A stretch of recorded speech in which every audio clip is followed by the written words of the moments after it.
Hello televiewers, good evening and welcome to this other edition of Prime Hour on Media Prime.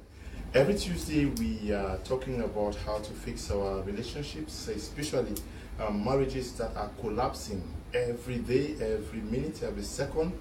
And we thought it wise to every Tuesday come up with solutions as to some of the problems that are being faced by those involved in relationships and couples, especially those who are married. This evening we are going to be looking at what is considered silent killers and how to overcome them to save relationships and marriages. We are discussing this very important topic with our regular panelists for the day, who already are seated in the house. We are in the company of our consultant, Apostle Ambe Valentine, who is in the house with us. Good evening and welcome. Good evening, Mr. Leo. Good evening, my co-panelists. Good evening, Cameroonians, Africans, and everybody who is on your TV set right now watching this program. It's a privilege again to be here this evening to educate us as far as relationships, marriages are concerned. God bless you. We also are in the company of Apostle Alfred Essingie. Good evening and welcome. Good evening, Mr. Leo. I'm grateful again to be here today to be able to deliver these great messages to the world, and I greet my fellow panelists. We are also in the company of Apostle Lefor Divine, all the way from Boya, Southwest Regional Capital. He's there with us this evening. Good evening and welcome. Thank you so much, Mr. Leo. It's always a pleasure, it's always an honor, and I'm always excited to communicate the wisdom of God in love and relationship with the world, and we are hoping to have a better world, because God is love, and love is the solution. Love is what we need. Mr. Teke Samuel is here also with us today, not to talk about how to become a billionaire or a millionaire. He's here to talk about how to fix your relationships and marriages. Good evening, Mr. Teke, all the way from Boya too. We're glad to have you. Good evening, Mr. Liu, and I'm glad to be here, and I'm sure I'm going to have a nice time. Okay. Apostle Ambe Valentine, we are going to start by defining what silent killers in marriages. Actually, what are we talking about here? We are talking about those worries that are not expressed in marriage. Mm-hmm. We're talking about the worries that are also expressed and they are neglected. Okay. Those are the silent killers in marriage. There are some people you live with, they may harness things in their hearts for too long. They cannot express their worry. The Englishman says, a problem shared is half solved. There are men that will swallow things for many years, and when things accumulate in your heart, anger is turned into bitterness. And when anger transforms into bitterness, it can cause damages that are irrevocable. And then also there are people who may cry foul on certain things in relationships and their partner shows no attention. Those are the silent killers in marriage. And if we are talking about the things that practically destroy homes and even lead to the death of one or two persons in a relationship, these particular two things I've mentioned, the unexpressed worries and also the expressed worries that are not given attention to when it comes to any relationship. No matter how annoyed you are, it is very important for you to tell your partner what you are not comfortable with. Some people even go to the extent before getting married, they will sit down and write the likes and dislikes of both parties. As we're entering into this relationship, I will not want this and I will not want this. If you're going to accept me the way I am, then accept me like this. Women don't want to be rebuked publicly, to be humiliated publicly. That's one of the things about women. No matter how wrong they are, do not insult or rebuke them in the midst of people. Now, sometimes when they keep giving this complaint over and over and you keep neglecting it, it will cause rancor in the house. So those are the things I think if we want to dwell on today, we're going to emphasize on the fact that there are individuals who do not express their worries. They harness things in their heart, and those things turn to create very dangerous and catastrophic events in their houses. And there are also people who also complain every day and night about things that disturb them, either the husband or the wife does not pay attention to. Or I think that's the foundation we will lay for today before we get deep into the whole show. Okay. Now, many families suffering from this. You are a marriage counselor. You are receiving very many persons who come up because they have problems. Is this very rampant amongst African Cameroonian families? Yes, very, very rampant. And you hear people start saying that, I don't understand why he's angry. I don't know why he had to go to the extent of going to court, because we know people who went to court even without the knowledge of the other, and so many other things, and they begin to say that I don't understand. The man is just angry for nothing. You hear words like that, for nothing. Why are you saying nothing? Somebody can go to the extent of going to court and you are there saying that it's for nothing. You don't really know why. And it can push you to a divorce state without you taking it serious.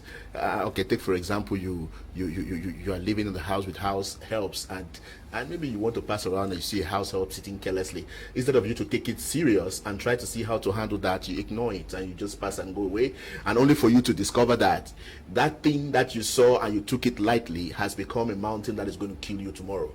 And one of the most dangerous things that I looked into these silent killers is that a lot of people get married without trying to know the temperaments of the other.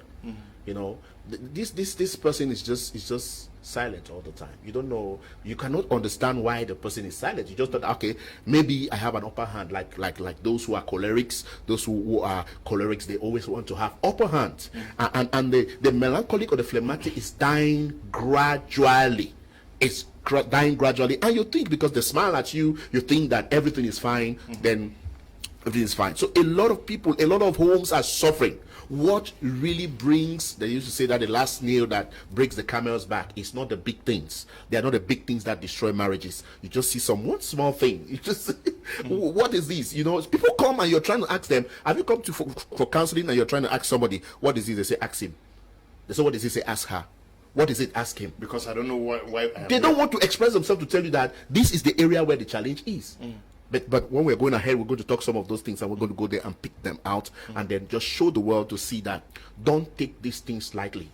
Don't take these things lightly. People are dying, people are sick inside of them, and you don't know what is wrong. Especially, for example, you had an agreement when you were getting married. You had agreements on things that you should not and things you should do, and then only for you to enter the marriage, and then the man thinks that he has an upper hand and go contrary to all those agreements. Well, because the woman wants the betterment of the marriage for some time, because women can take it for a very long time, but when they decide to back off, you don't even know when they are backed off. So that is exactly what we see about this. So many people are lamenting, many people are crying out there, and even in counselings, you will see people even trying not to say some things, because he says that only God Ewane know why this thing. He says, but please open up. Yes, but special counselors will always do what they call probing. They'll always go probing, try to bring some stories around that area, and you will see they will smile.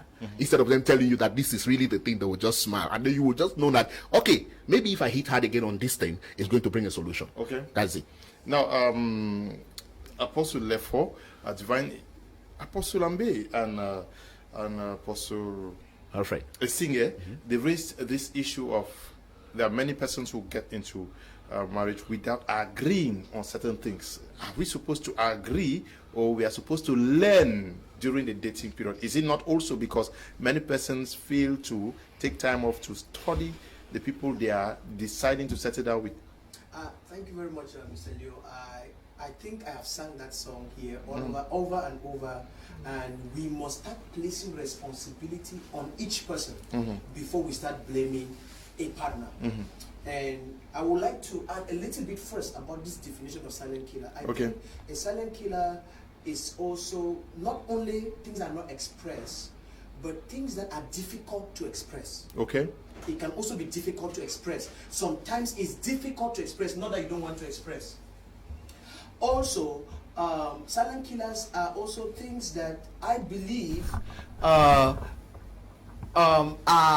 destroying a relationship, but are not very obvious. Like it's happening because there, for example, if some things are very clear, like this is the line, don't draw. Sometimes those things are easy to pick when somebody has crossed your line or smashed your toe. Like you talk about something that are building up. Most of the times the things that build up are things that are gray. That means they might not be very black or white, but they are building up until finally it becomes black and all of that. So I think silent killers also involve things that are not very, that people are not recognizing as an issue, which is an issue, and then finally it blows up. Now, with that in mind, you will see that it comes to the question you just asked. I think many people must take the responsibility, even before agreeing, because nowadays we have a lot of smart guys. Remember when we were growing up, before that time, when we started teaching about vision, and in the church now, I used to tell, when I go to seminars now, I say, in young seminars now, they used to advise girls, before you marry a man, ask him to tell you his vision. Ask him, we sang that song until I told the ladies now when I go to, I say, guys now have learned. They don't write and keep up. You ask them, they bring you big ledger, back and say, bam, this is my vision. You see? So I think the ladies, the guys and the ladies should learn how to probe, like he said, like if they are able, the dating process should be explained, should be understood, should understand the purpose, and we can learn to also understand some of these things. It is in that understanding that you can also learn even how best to communicate your own, because Eli, you talk about making clear distinctions and clear things. It should also come from a place where the people can communicate. Sometimes people are afraid to even tell you their lines because they are afraid that, like we'll see later, it's also one of the silent things, they are afraid to be misunderstood. So I think if people learn the dating process and understand how to, like I talk about the book, how profiling the man you're dating, how to profile the person, and also how to communicate your likes and dislikes, it will help a lot. Mr. Teke, is the problem not, is it the dating process? Is the problem not more with understanding the respective temperament and characters of each of the partners that is getting into the relationship? All right, thank you very much. Let me begin from here. The problem is that the individuals most times are not prepared before they get into marriage or relationship. Okay. Most people who are married start learning about marriage when they are in marriage. A lot of them are not prepared. They don't understand certain foundational principles that they need to know about themselves, not even about the person they are going to marry. So if you don't even know about you, what you actually like, it becomes difficult for you to actually handle another person. Now, this is how I define marriage. It is two people coming together, not to have their needs met, but to meet another person's need. I used to do it like this. This is on my fingers. If I want my need met, I'll be looking at what he can do for me, and she'll be looking at what I can do for him. Now, but if I see that in relationship, I have to solve her problem and she solve my problems, we don't come like this. Silent killers come when all of us are looking for who is supposed to be to benefit. You are supposed to do this for me, you're supposed to do this for me, but you are not doing it. I regret the day I met you. But in relationship, I am supposed to solve your problem. So what do? We come like this. If I am coming to fit into your weaknesses, and you are coming to fit into my weaknesses, the whole thing is over. So I come in, I look at your weaknesses, why we are still dating or why in the relationship before we marry. I look at your weaknesses and I know that I have solution to these issues. And you know that you can solve these issues, then there is a fitting. So during courtship, if I really understand who I am and try to figure out who you are, and I discover it's not fitting, no matter how long we've been courting, I have the right to put that relationship to an end because I know there's an issue. If I force myself to get there, there will not be this meeting, and we'll always have these silent issues coming up. Silent killers, to me, there are things like... you're struggling to cope. Yes, you're struggling to cope. These things that people express, they can talk about it, but they are not being paid attention to. For example, we have lack of mutual respect. Where do we get lack of mutual respect coming into a relationship, which is one of the major silent killers? When we are married, there's a common disease. I see silent killers as viruses. You know, they get into you until when they start manifesting, you don't even see the signs. And one of those is over familiarity. There's a natural tendency that the moment you get married to your husband, after some time, there's this sense of over familiarity. She's your husband and you can do anyhow. So you feel that, okay, I have right to his life, and the man feels that I have right to her life, without respecting individual personality in that relationship. So the woman can nag. I had this issue that happened few months ago, and something happened, and my wife called me, and then she was complaining, and she said, but you didn't even tell me and all of this, I'm your wife, I have the right to know and all of that, and then she was raising her voice. By standard of normal married thing, she's right. But she's not, because this is business. Now, what you are getting involved into as my wife is something that has to do with the public. You are talking about my clients, you're talking about my staff. And so if you are getting in, you need to understand my business first, how it operates, before you can come in. So, and I saw her, madam, and then she calmed down. And then after some time, I started talking to her. You don't have to do this, you don't have to do this. But she already knew that, okay, this is my husband. I have to talk to him like this. Until she made it feel like, okay, if most of these people are around you because you have money. And that got me out. I was like, no, you can't say that. Because these guys have been working with me before I even got married to you. So if they were with me because of money, they wouldn't have been here up to now. So I was going to fix it. Now, what is that? That's over familiarity. Now, is it bad to be familiar with your husband or your wife? No. As a matter of fact, familiarity to me is an asset. It creates an environment of friendship. But when familiarity moves to over familiarity, it becomes liability. It becomes a problem. That is when people don't respect each other because they know, I know him, I know her, he's my wife, he's my husband, and then they start doing anyhow. If we are able to understand that my responsibility in a relationship is to solve my spouse's problem, all of this issue of silent killing will disappear because I will be more concerned about how she's faring and she becomes more concerned about how I'm faring, and the relationship is going to be perfect. Okay, Apostle Ambe, let us look at some of them. We pinpoint them like Apostle Alfred said earlier on, which has to do with conflict avoidance. Consistently, everybody wants to be perfect. You are scared to engage in a conflict for fear of creating a problem, and then you end up accumulating problems which may just explode to scatter the house. Let's pinpoint the various silent killers and silent killers in marriage. The first is suspicion. Okay. Suspicion is a deadly disease, a very deadly weapon when it comes to any relationship. When trust is not built between two partners, that's the beginning of a Waterloo. Okay. That's the beginning of a downfall. Do people live in perpetual suspicion? That's suspicion. Nobody has confidence in the other. As a matter of fact, a woman is not comfortable to see the husband come back home at 10 p.m. The man must give a vivid explanation to where he went to and why he went there and why he's coming now. Those he met, and why did he waste this time? So women feel that when they are not close to their husband is not safe. They are not omnipresent. They are not God. It's only God that is everywhere, every time. Number two, when we talk about the issue of courtship, there are a lot of things that we will never discover in courtship. Yeah, but suspicion is both ways. You see some women. That's what I say. Men on the other side, some men are too jealous. An old friend may just greet your wife and say hi, and then the man becomes very, very afraid. That's a lack of self-confidence to me. If you are confident about who you are and the woman you've gotten married to, you will not be trailing her everywhere she goes, trailing her phone and trying to check her all about. Some men are too over-possessive. The same way some women. The other thing I want to say also is that when we talk about courtship is what you see before marriage. There are things you call adaptability. Women changes. Women, they change with time. You can get married to a very slim lady. As she gives birth to 1 or 2 children, she becomes too fat. You either learn to adapt, because some people will not be able to take that size. And that thing is killing him silently. He looks at the woman in the house, she's just like some bag of beans, and then you just get worried, just get frustrated. It's eating from within. But now, will you tell her? Will you tell her that the way she looks like does not please you anymore as she used to? She took it and say, I knew you got married to me because of this, and all those things. The truth is, what you don't admire in people, there's a very nice way to communicate it to the person. I can communicate an insult in a very nice way. It depends the tone and the manner in which I communicate. We have a challenge in communication.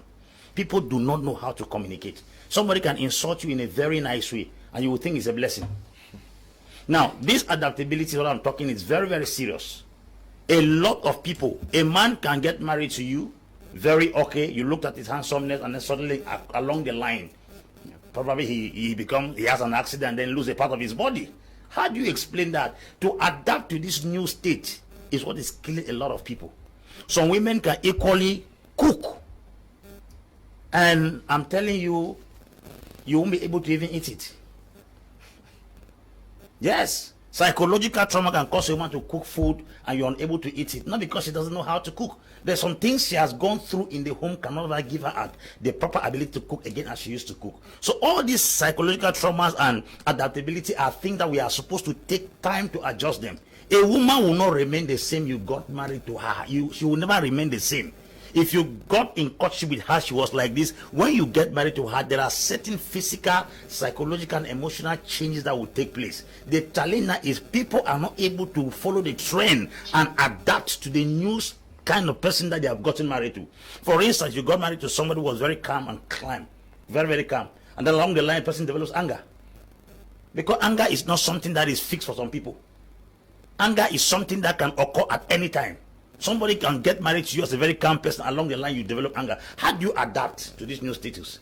You can get married to somebody, you admire the person's structure. Along the line, the person became so fat. How do you adapt? Because I've seen a lot of people that will say, my wife doesn't please me anymore. They go and tell their friend, my wife does not please me. I just feel like drinking to get drunk, go back home, and then just forget about the woman. He's unable to adapt within the changes in marriage. And sometimes when he stays like that from within, he does not communicate it, he may start looking for a woman that looks like his wife when he initially got married to her. Yeah, but this gives birth to extramarital affairs. That's the question I had for Apostle Alfred Essingie, Yes.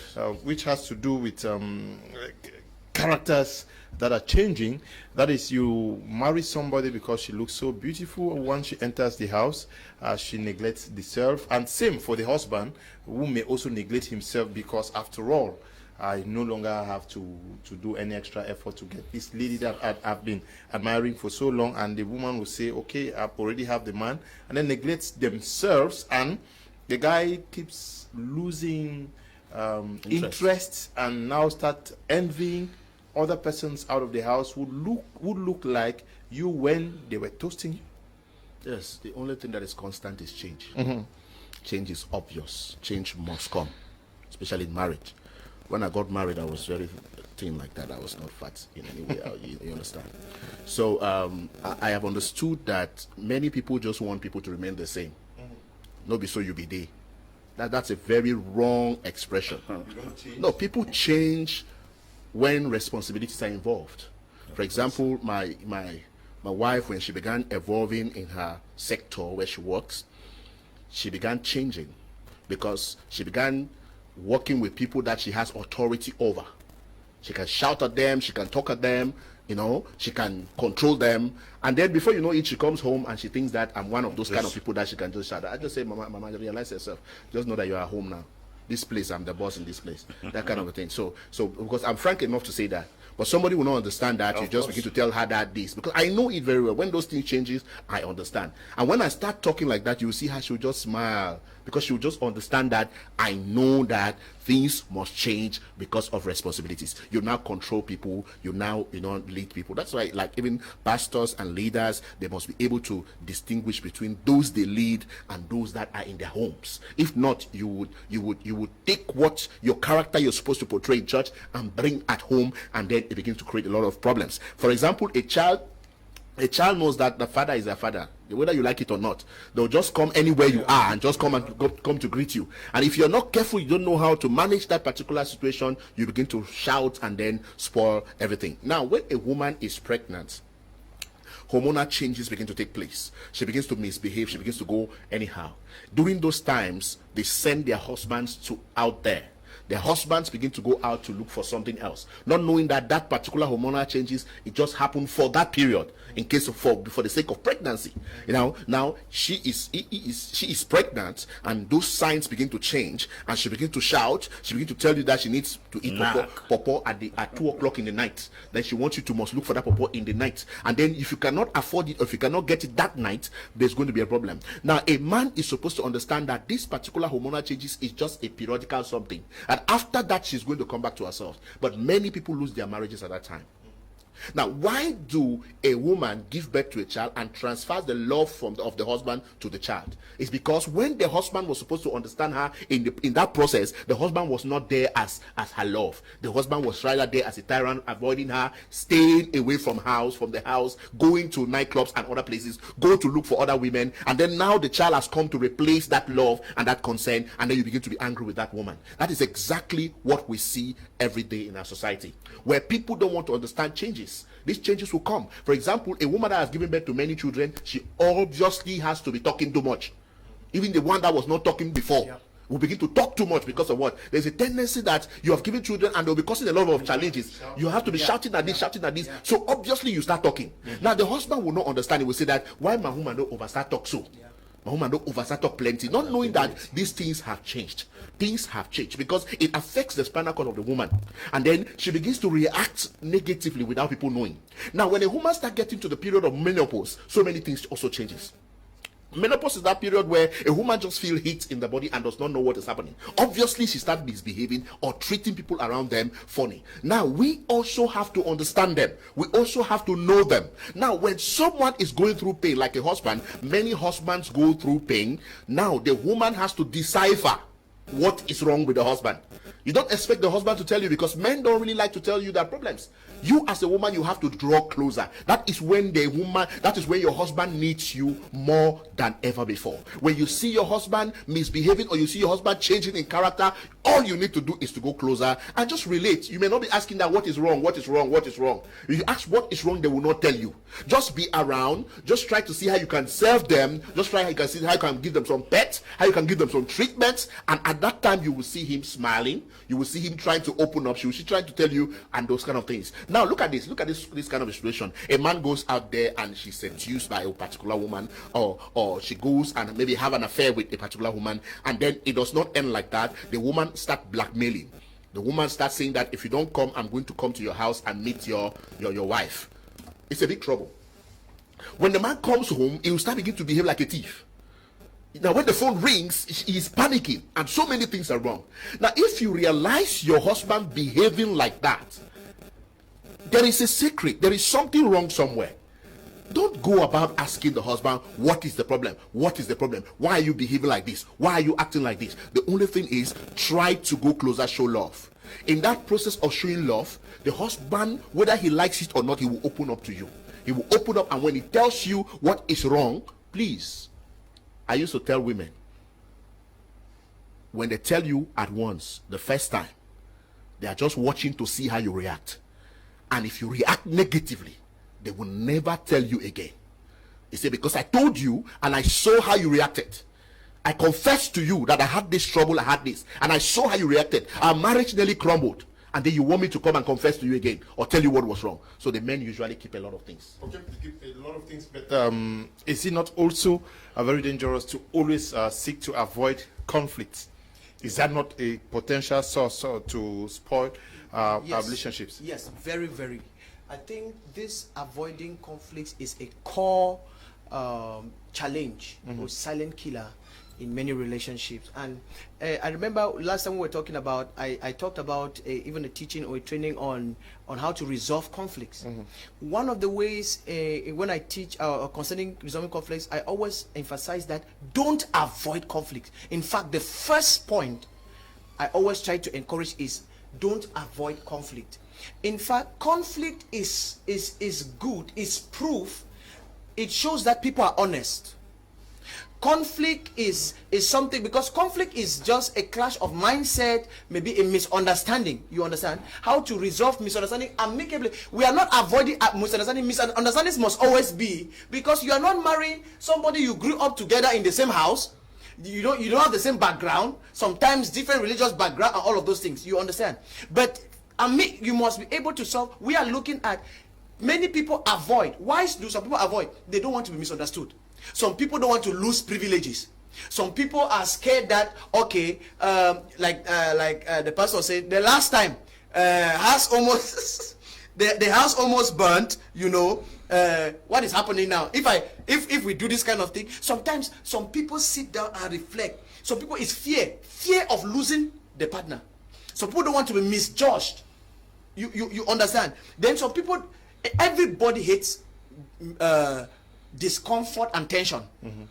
Everybody hates discomfort. So sometimes people are afraid to engage. And this is where the problem comes from. I always tell somebody, I said, if you have a relationship where you are afraid, I told my wife one time, I said, if it comes to that place where I am afraid to express myself to you freely, or I think maybe something needs rebuke, or I think I need to express myself and I am scared of, that's a danger sign in the relationship.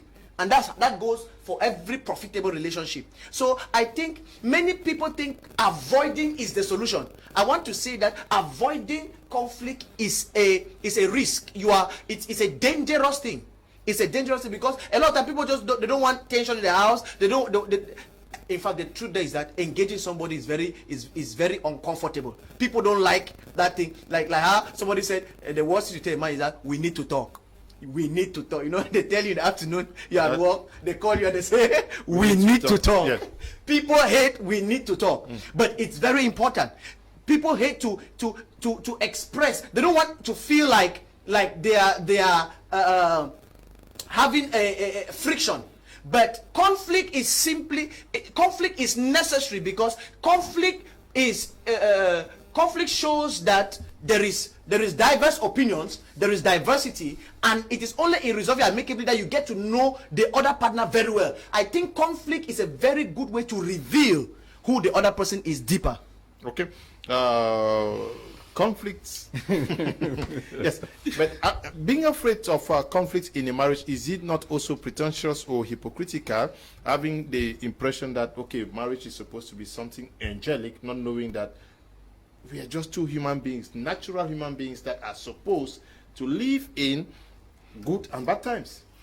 Okay, though I have a problem with that word conflict, what I'm trying to do, I'm trying as much as I can not to promote the word. Okay. Okay, as much as there's a tendency that you cannot avoid misunderstanding if you can use a mild word than to use the word conflict, because it's not supposed to happen in a relationship. Okay. But if it does, that's why I started by saying that people are not prepared for what they are going in for. Because if we are prepared for what we are going in for, most of the things that the pastors have been saying, we are supposed to know it, like understanding adaptation. When apostles talk that you have to learn to adapt, we have to talk about hormonal changes and all of that. These are things that naturally adults are supposed to understand it before they get into a relationship. Yes. So if things like this are the reason why we're having silent killers in relationship, it means these guys were not prepared before getting into this. So avoiding conflict is a big issue. We cannot avoid it. But it is possible that if you get into a relationship or into marriage with understanding, these things are not even supposed to happen. They're not supposed to be there. You can have a misunderstanding. It means I can communicate something. That's why in communication, in relationship, I use the word functional communication. When Pastor was talking, he said something like, let's say your husband is acting strange. You don't just start asking him, what's the matter and all of that. There's a way you perform a functional communication by just going closer, by just talking, building a scenario, an environment of friendliness that this man should be able to communicate with you. This is a way you can destroy 100 years of silent killers in a relationship. Just going closer. So if you understand what a relationship what communication in a relationship looks like, you're able to avoid confrontation. Because what most people do is confrontation. You have your phone and then the man is picking his phone, he's trying to run away, and then you confront him. Now that you're now running to go, you're now picking up your phone and you're answering call from behind. I will know one day. Or he goes to work and then he's come back by 10 p.m. or by 6 p.m., by 7 p.m. on the unusual time. It's for me to sit down and do a functional communication. You start confronting. One of my mentors told me, he said, women love news in detail, while men love news in brief. Very good. He said, so if the two parties understand this, they will perform a successful relationship. How do they do that? If you come back late from work and your working closing time has changed, the woman naturally should get angry. You used to come home 6 o'clock. Right now, you started coming home 7 o'clock, 8 o'clock. Something is wrong. And the natural tendency of a woman is she will think another woman is taking your time.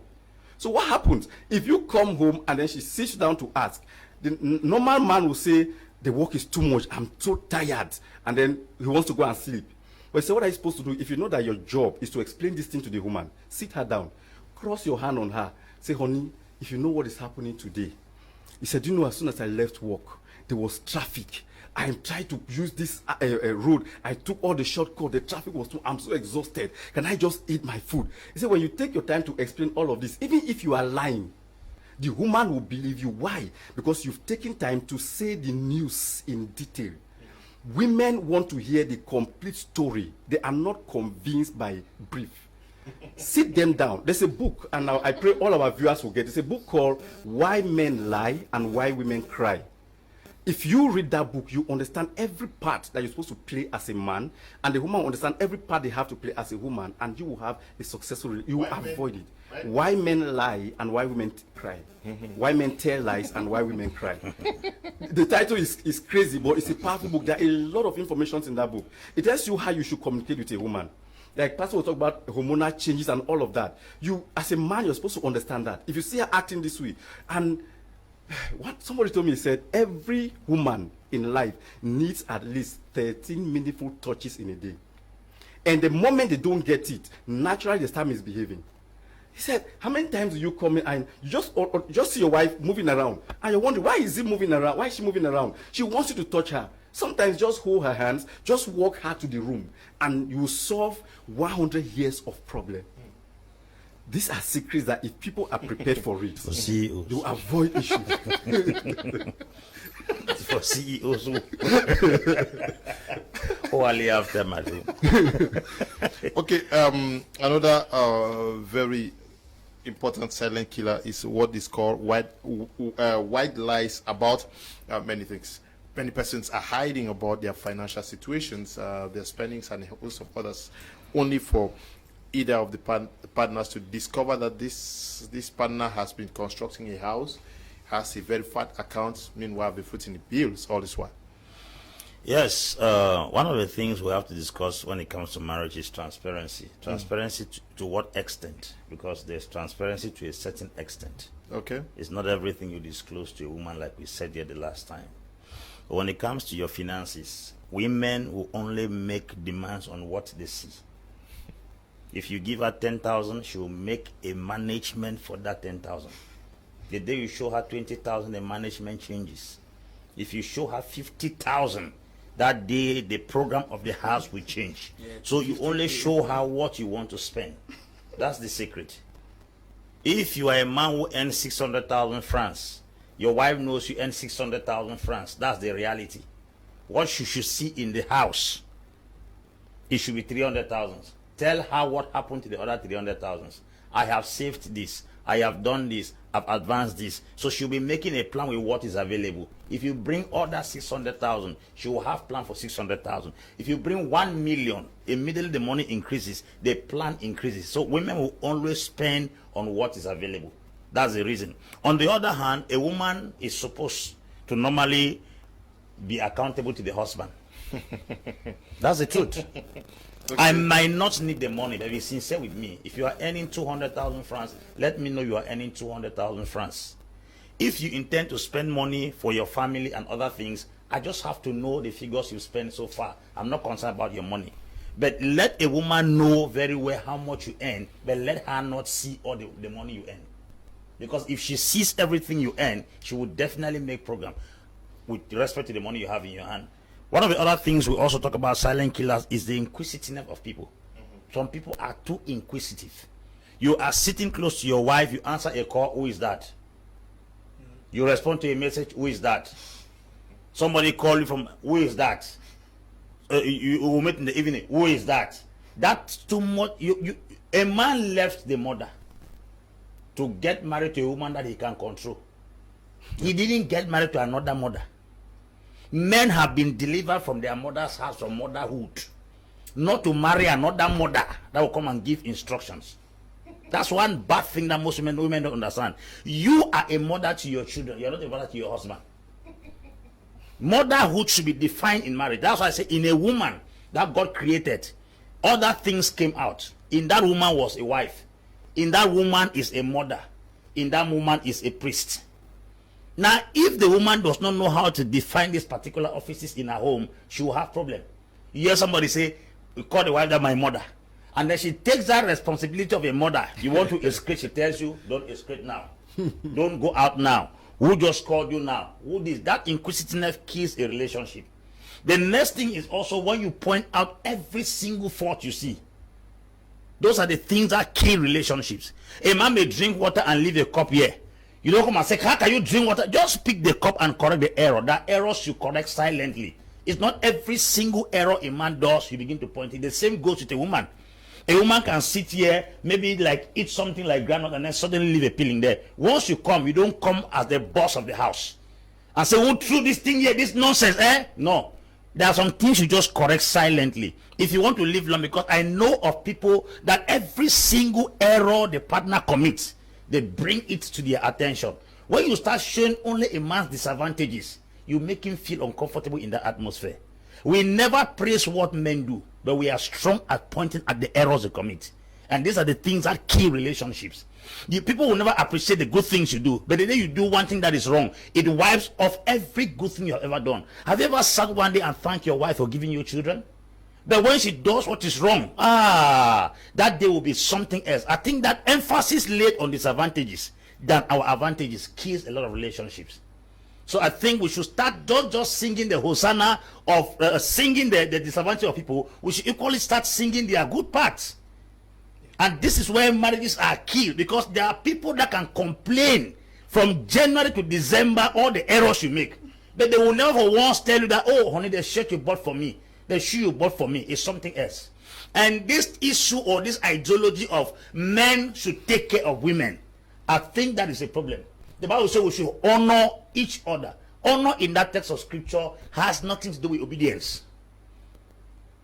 When it comes to honor, you respect men or you obey men by doing what they tell you. You honor men by giving them substance. That's why Proverbs 3:9 says, honor the Lord thy God with your substance. Honor your father and your mother. It's not obedience. Obedience is responding to what somebody gives you as command. Honor is carrying a substance to acknowledge. And the scripture says the man should honor the woman should honor the man. It means if I'm buying you gown, after some time buy me shirt. That's honor. Let gifts go on both sides. But you see, it's one-sided in some relationships. And because the other may not have now. Not is that you must not give a gift because you have. That's the truth. Okay, when the man gives you money to buy a simple rose, when you want to go to the market, you can a rose for 1,000 francs. That act alone is more important than the gift itself. Okay. So that honoring one another has nothing to do with obeying one another. It means giving substance to each other. So I think the balance of we constantly pointing people's error. A woman can sit down like this, or a man, and give you a catalog of all your mistakes.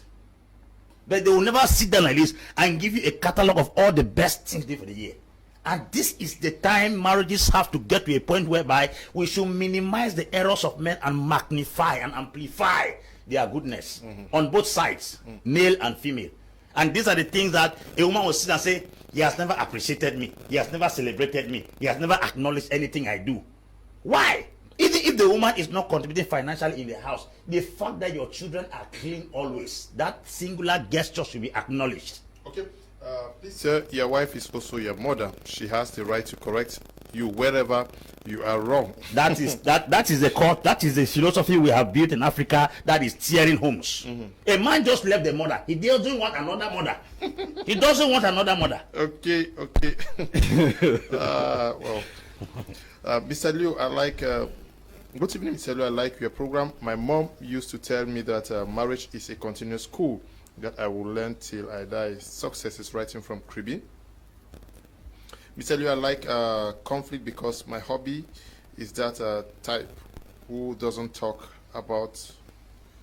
a lot, even when I wrong him. And so it's when we have a conflict or quarrel that he will start saying that last month you did this, last year you did this.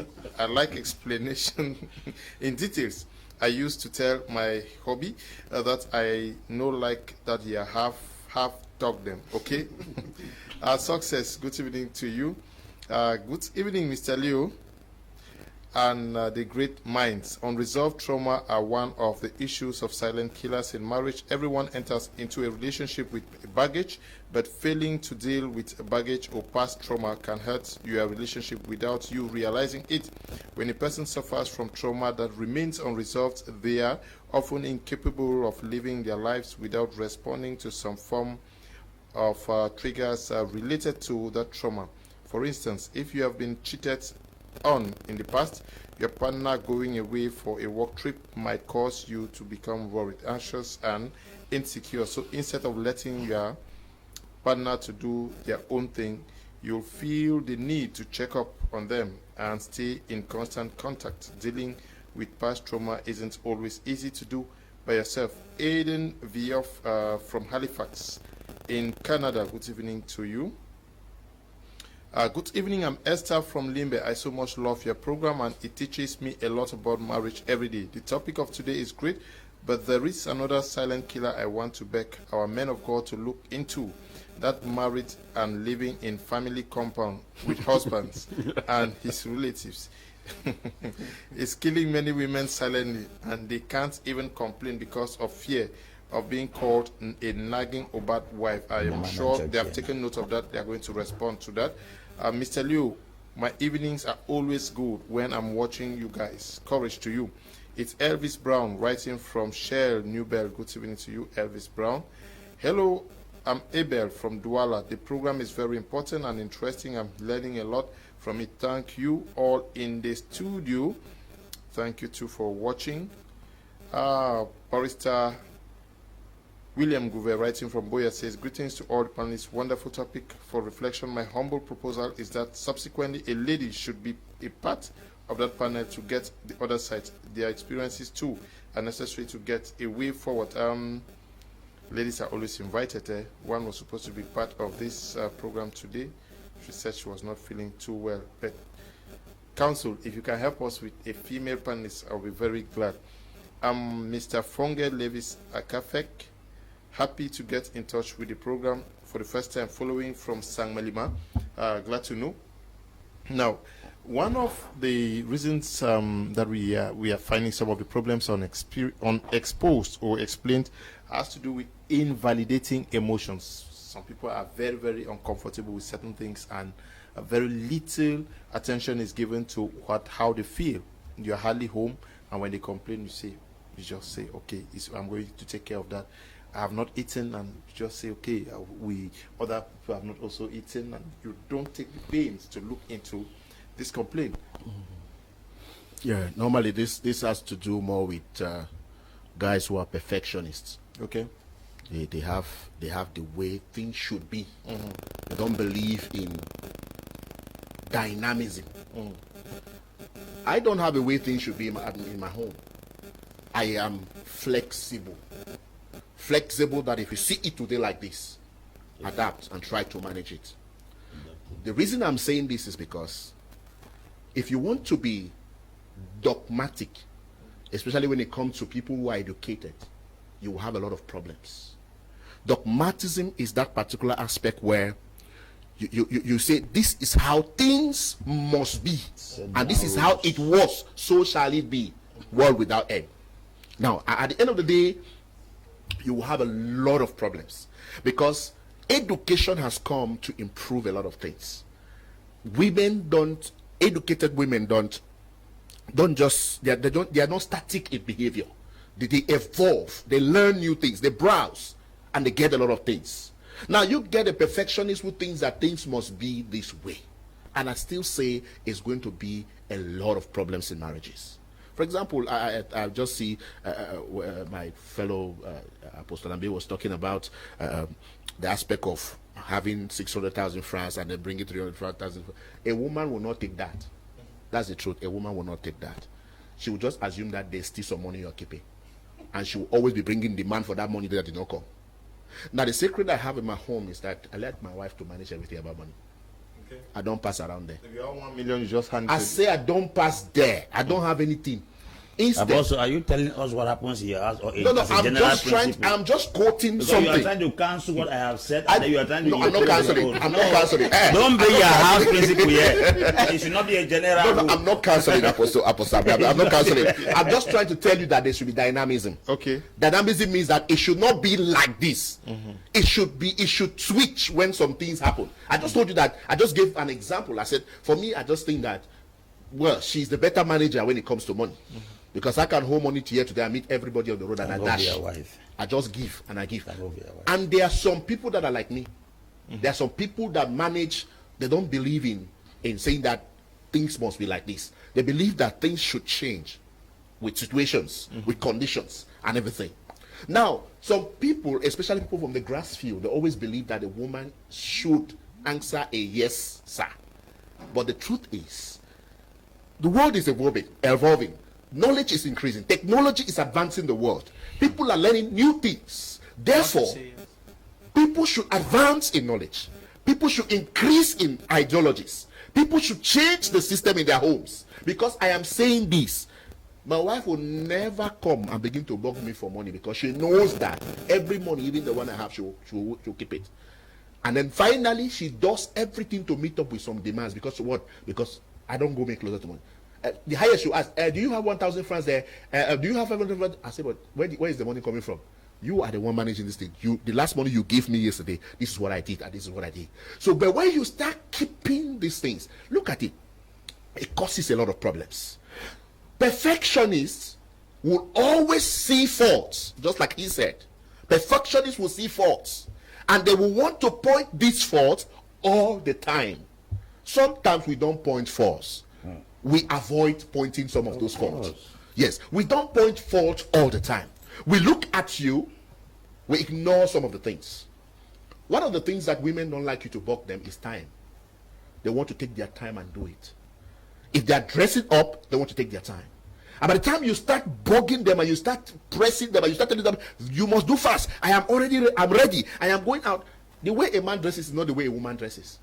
So men must be patient enough to understand that women don't have things they hurry about.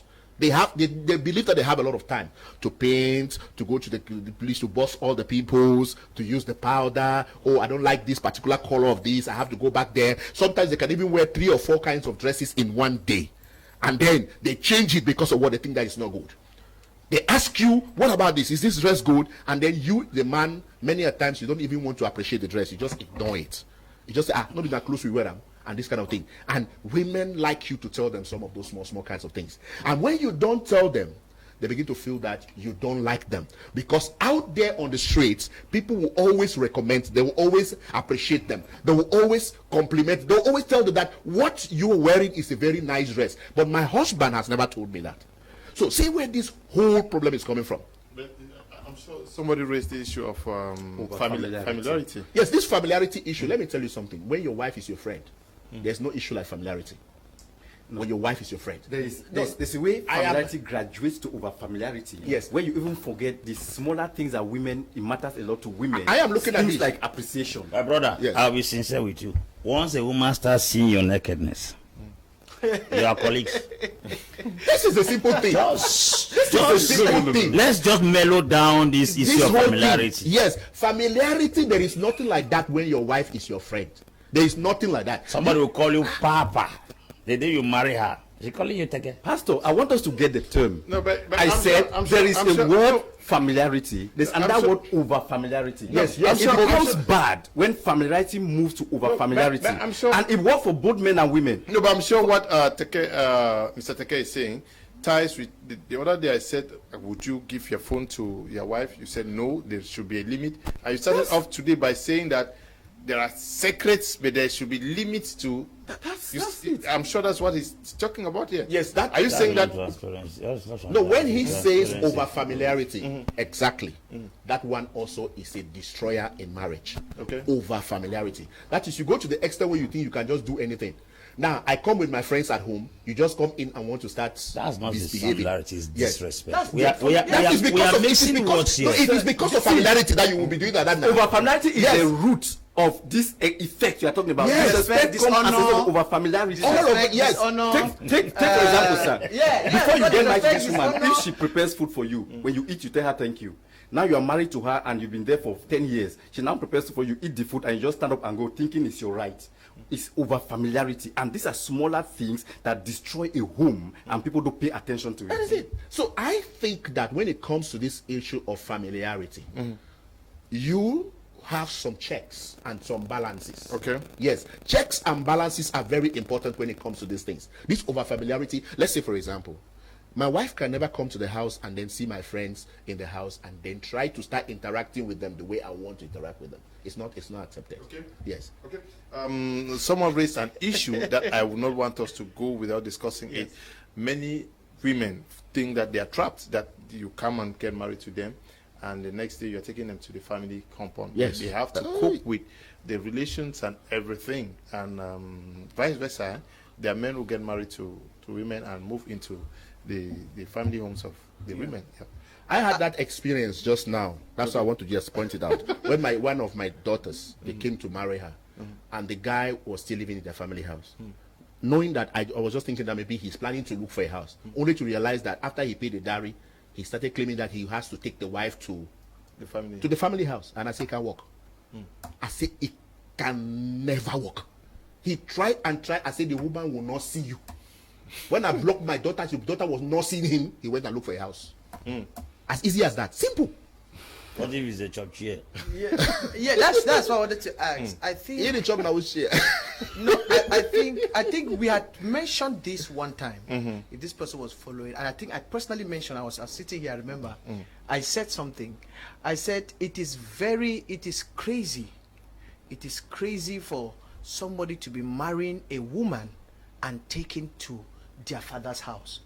It doesn't make sense. It is even written that a man shall leave, whether it's in which context, whether it's mentally, physically, socially, there must be a living. I said the man must not have a sophisticated home. Yes. But there is something about leaving your father's house that shows you are independent. Because a lot of times, like you talk about being trapped. Now, sometimes I don't even blame the guy. I blame the lady. I will blame the lady. Why? In the sense that Maybe the lady was unaware. That the guy does not have a house. Then why do we date? Why do we court? She's aware. How do we date? How can we? You are just saying here that people should be mature enough. How on earth are you mature to date and court, and then you say you don't know that he was living in his father's house? What do you know? There are things bigger than house that keep men together. Apostle. Yes. No. Apostle. Yes. See, this is what I want to say. We're talking about relationship. Yes. And it has to do with human beings that behave and act differently based on their background, their circle, their friends, their experience, and all of that. And if we are talking to stamp a principle that this thing is supposed to be like this, we're making a lot of mistakes. Yes. There's an exception. For example, Yes. by my standards, I talk to every young man that works with me that if you have not been able to secure a good house, I will not just say a house, a good house for yourself, have a source of livelihood, at least 1 or 2 means where you're having income, you should not even date. That's why I talk to people. But there's another school of thought, and that man will tell you that, see, relationship is something we build together. So let us all of us come together and do it. Without being have the Now, house. if we go back to biblical principle, because all of us here are Christians. Now go back to biblical principle. God never said it is not good for the man to be alone until certain things were put in place. Number one, he created man, gave man a job. He said, Adam, take care of the garden, do this. That's where your food is going to come from. Before you pick a wife, do you have where your food will come from? Because the moment you pick her, she's no longer the responsibility of her parents. She becomes your responsibility. Yes. Number two, God told man, he didn't tell the woman, he told man, he said, don't eat from this. The day you eat from it, you're going to die. So the second thing every man should get is God's word, which is a standard of living. So any man who does not have God's word, which of course is maturity, should not pick a woman. The next thing is, God gave man responsibility. He said, now, go and name all of these things you see. So any man who has not gotten to that level of maturity that can take certain responsibilities and give names or give direction to their lives and is not supposed to pick a woman. It was only at that point that God looked at Adam. He said, it's not good for this man to be alone. Because at that point, the man can state functions of how things are supposed to work in their lives. But today, you have someone who is 18 years old, does not know where he's going to, have a girlfriend, impregnate the girl, pick the girl, put the girl in the house, one room, and they are married. And everybody supports it, and they say, relationship we have to build. I hit hard on that, but some people won't. So the question is, what is the standard to follow if we have to do with relationship? And that's why it's perfect that we have everybody giving out their views. Because by the time we put all of this together, by instead of everybody contributing, there should be 70% of everything we are saying that looks similar. Then that should be a standard that the viewers will follow. But if we want to stamp a rule, it's going to be difficult for us because it's relationship and it's human beings we are dealing with. If you have to go and live with your wife in your father's house, it should be for a short time. And maybe because of a problem that came up. Because you may have a house and then something happened. And then you go to live with your parents. You are now talking. Yes, you go to live with your parents and you, for a short while you sort out yourselves before you can now stand up. Because if you go there and make it like that, it's final that I'm going to stay here in a house. You don't have a choice. If you are a chop chair, you're not supposed to stay in your father's house as a chop chair. I do not think that the Adamic marriage was the only model marriage in the Bible. Abraham got married in the father's house. He said Terah took Abraham, his wife Sarah, and Nahor. They were going to Canaan. And then the Terah died on the road. Then God told Abraham, depart from your father's house. Sarah was already there. Well, it depends the kind of marriage. Don't tell me it depends. That's what we are talking here. People are trying to use the marriage in the Garden of Eden as the only modern marriage. Marriage is where you could marry your sister, so you want to go to where? This is what I'm explaining to you now. Also marry ours. Wait now, I'm You explaining. have to go where? It's in your house. I'm talking now. I'm talking now. We are talking about. Yeah, we are talking about the issue of not getting married and in your father's house. You understand? Some people could get married in their father's house and then pick up life later. It doesn't mean that you must find somewhere. We are trying to make us if the idea of getting married in your father's compound is a taboo. People can start life anywhere. I've seen people who are starting their father's compound. They are far more better than men who went and rented houses. Okay. To every rule, there's an exception. Okay, Sure. Good to That's know. the truth. There's always a rule breaker. Yes, there is no. We cannot build And a those philosophy. exceptions are very small minorities. Good evening, That's what Mr. we're Leo. looking at. Please, you also have to invite women in such discussions. Greetings to Apostle Ambe and Mr. Teke and Prosper, writing from Yaoundé. If you are a woman who think that you would want to discuss these things and you have what it takes to educate and counsel on this topic, please get to us. We'll invite you. Good evening, sir. I'm new here. I'm in love with this program. Please, what is the name of the TV channel and which days and time does this program hold? Well, this is My Media Prime TV. The program Prime holds from Monday to Friday every Saturday every 7 p.m. I want to say 7. I say Saturday. 7 p.m. every day. I love that point that says when we were not yet married, you will eat and say thank you. But now that we are married, you will eat and just keep quiet. And I will be forced to ask, was the food not good? I'm sorry, I did not say who I am. I'm Solange, writing from Amanda. Solange, every day from Monday to Friday, you can follow us 7 p.m. Greetings to you, everyone in the studio. Please, I think marriage is all about giving it to dignity and respect, and please, certain words should not be emphasized. Please, I'm John Paul Chuye, writing from Bambui. What words, for example? Tell us. Hello, studio. It's very unpleasant for a couple to live in the family house. There is lack of respect. Elvis is writing from Limbe. Good evening, sir. Please, I need the book Why Men Lie. I don't know how to get it. George is writing from Limbe. Mr. Teke, why can they get it? Yeah, this one. He says, bravo to you people, thank you too. Good evening, Mr. Liu. I have been following your program from Akwaya, and it's wonderful. Just that there is no network over there. That's why I haven't been texting. From Mr. Teda, writing from Limbe. Good evening to you, Mr. Teda. Hello, Mr. Liu, I like your program. Keep it up. It's Clotilde, writing from Kumbu. Good evening to you, Clotilde. Good evening, sir. I want you to advise me. Is it good to be with a man that you want some money to take care of yourself? He will just say he does not have money.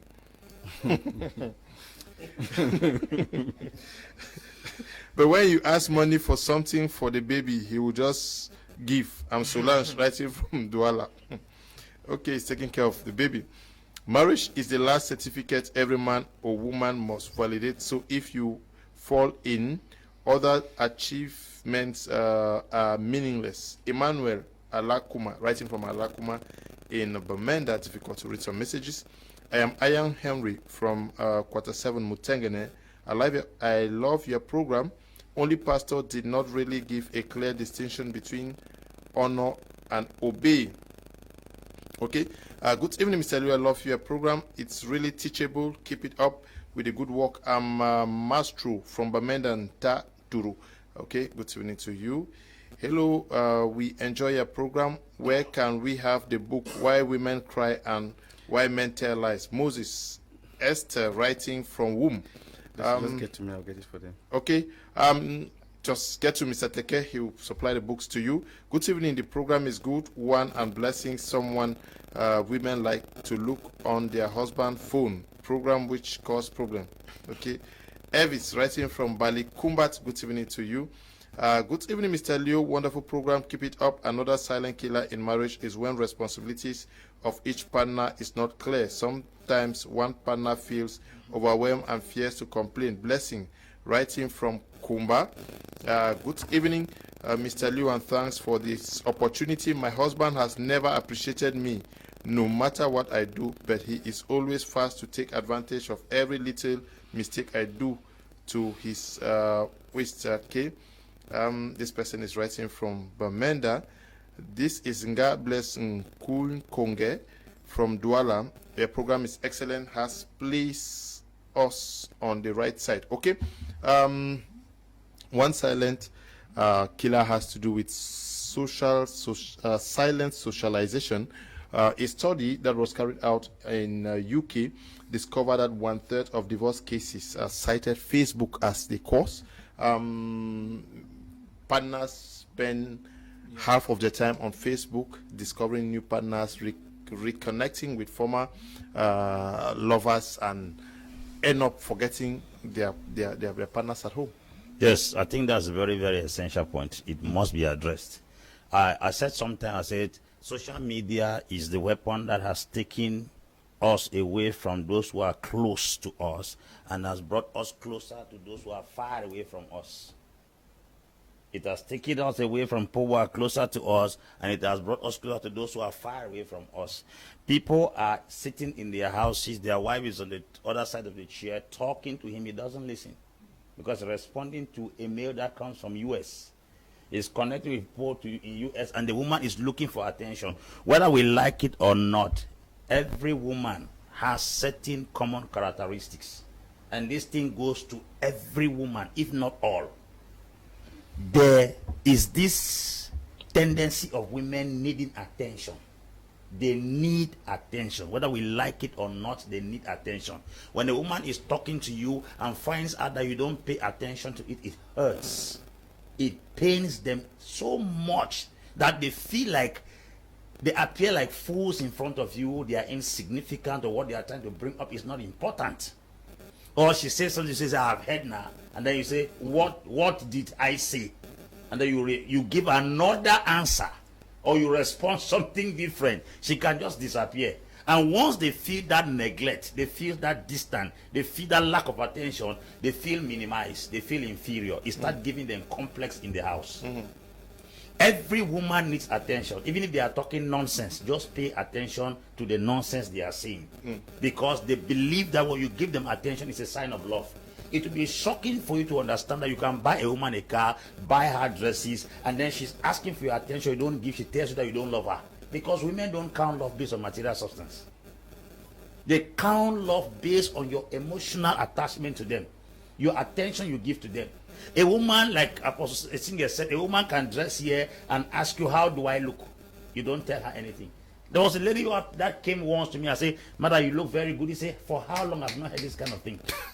It's been long I've not heard it. I said, are you married? I said, I'm married. He said, to my husband, I don't know how to dress. I said, if your husband says you don't know how to dress, then he should teach you how to dress rather than ignoring or insulting you. If a woman is not looking well, the blame should go on the husband, because the scripture says the woman's glory is a reflection of who the man is.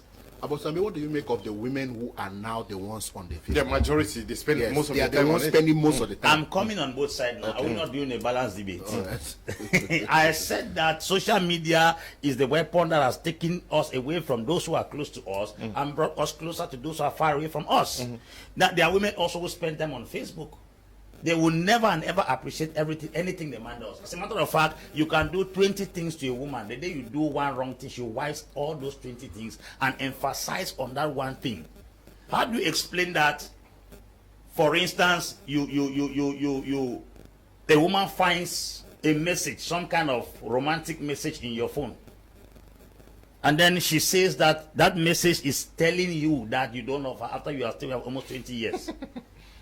She means to tell you that it was that message on that day that has determined the love you have kept for her for 20 years.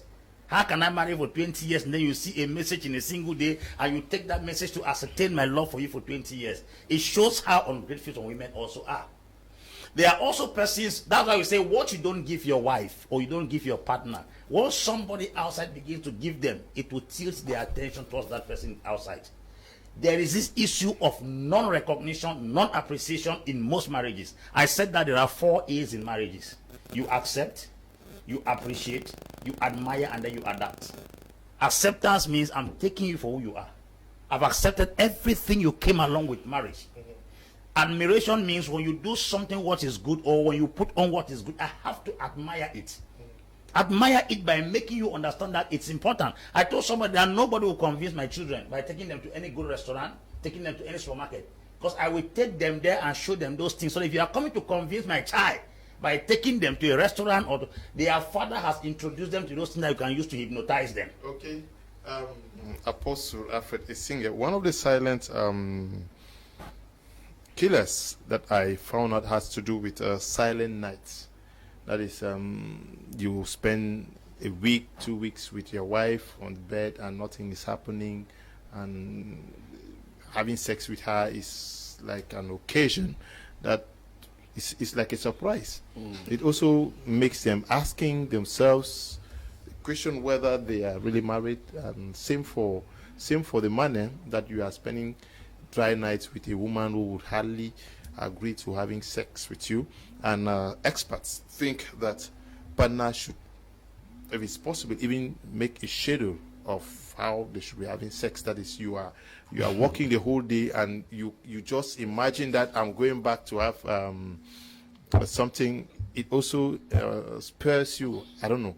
Yes, like I said, there's room for dynamism. Things must not have a particular way they are before we say they are good or they are bad. Yeah. This issue of sex is not everybody that like that thing. Okay. Yes, some people don't like it. Some women don't like it. Some men too don't like it. But most of the time, the worst one is when both parties don't like it. They can knock 1 month, 2 months, nothing will happen. Nothing will happen there. But there are some that every evening they must. If not evening, they can skip 1 day and things will happen. And that's why we see that in counseling, people will always tell you that ASI, this one will say ASI, and you will discover that the problem is usually coming from an unsatisfied sex life. Sex is not just going on a woman and then ejaculating and coming out. No, that is not sex. Sex has intimacy. There are different kinds of things you do in the process of sex that bond you, both of you, together. The often you have sex brings you people closer. But the truth about it that what kind of intercourse do you have? We want to call it an intercourse. What kind of intercourse do you have? Is it an intercourse you just go and then you say turn? You just climb. You see, you've done sex for every day. You're having sex at least twice a week or thrice a week. No. Intercourse begins with communication between you and your wife. Looking into your eyes and talking. Sometimes reminding yourself of the first time you met. Yeah. Sometimes reminding yourself of when this whole thing began, the kind of time you used to have. That is what I said. That Yes. the experts say you prepare yourself. That Yes. is, it's not just something that happens. It's not just by something. yourself. Yes. So that's what I'm trying to still hit hard. That this whole thing has a process that it goes. And remember, I said it's not everybody, because I know there are a lot of people that are complaining that my wife does not accept that I should touch her, and then it maybe she's because she's seen another person outside. But sometimes it's not true, and sometimes it's true, because a woman that gets satisfied sex out of the house and does not get in the house, she will behave funny. She will always think that she's tired. You cannot touch her. It happens. And even a man is the same thing. When a man has already had enough good sex outside there, he comes back home, you want to touch him, he'll tell you that, no, I don't want it. And it's going to be a problem. But all in all, what I'm looking at a kind of couple that knows that sex is not just an ideology. Sex is a lifestyle. It's a communication between married people. Married. I call it married people because of what? A lot of people are not married and they go in for sex. What are you trying to do? You are creating a bond that may not last or may not end up in marriage. And then you begin to see yourself hallucinating when you finally get married, and then you did not get married, but to that person that you were having that bond, it becomes a problem. You cannot pull on well. So what I am looking on in this particular area is that sex has become a movie. People want to do movie, and some even try to do training by putting pornographic films. They say, the only way I can do this thing very well is to put a pornography film so that I can see what is going on there. Now, the normal body chemistry of a man can enable you, a woman that you love. You don't need to watch pornography film before you're hot. Just to look at your woman's nakedness as she's there like that, it creates, because some women don't really, truly, some women don't know how to create this kind of a thing. A man is not charged. It's not charged. A man is not charged when you are naked. You don't wear pants, you don't wear breastwear. No. He is rather charged when you wear those things. You wear breastwear, you wear pants, and then maybe you wear something light that they can see through. That is more charming than when you try to go for a nakedness. So that's it. This is what I always teach if I talk to people. Sex is an art. Okay. Art. I mean A-R-T. It's an art. And this is how I put it for those of us that are Christians. The way you go to church, nobody just get to church in the morning, let's say Sunday morning, and bam, they start falling under the anointing or start being slain by the anointing. Nobody does that. When you go to church in the morning, the first thing is there's always a normal tradition of opening prayers. Let's worship God, thank Him for today and all of that. From there, they have praise and worship. From there, they have this, and then the pastor will preach, and the pastor start ministration. And then from there, you see, you get to a point where Christians start worshiping, and then everybody is carried away. So it's a process.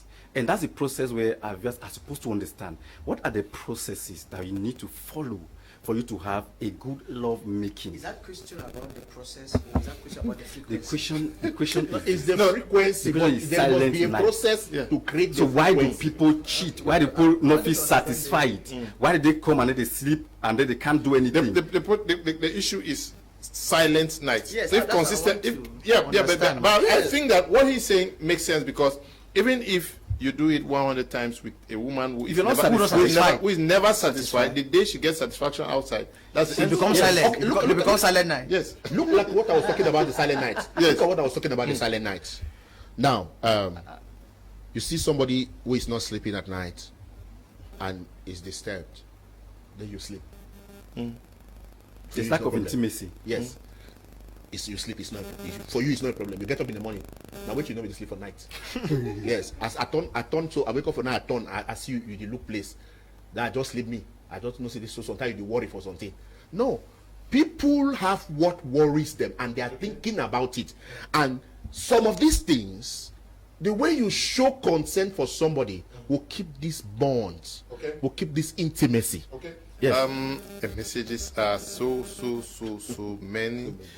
People are touched by our discussions this evening. Hello, Leo, and panelists. Great topic tonight. In as much as social media has taken away spouse's attention, I think not all are victims.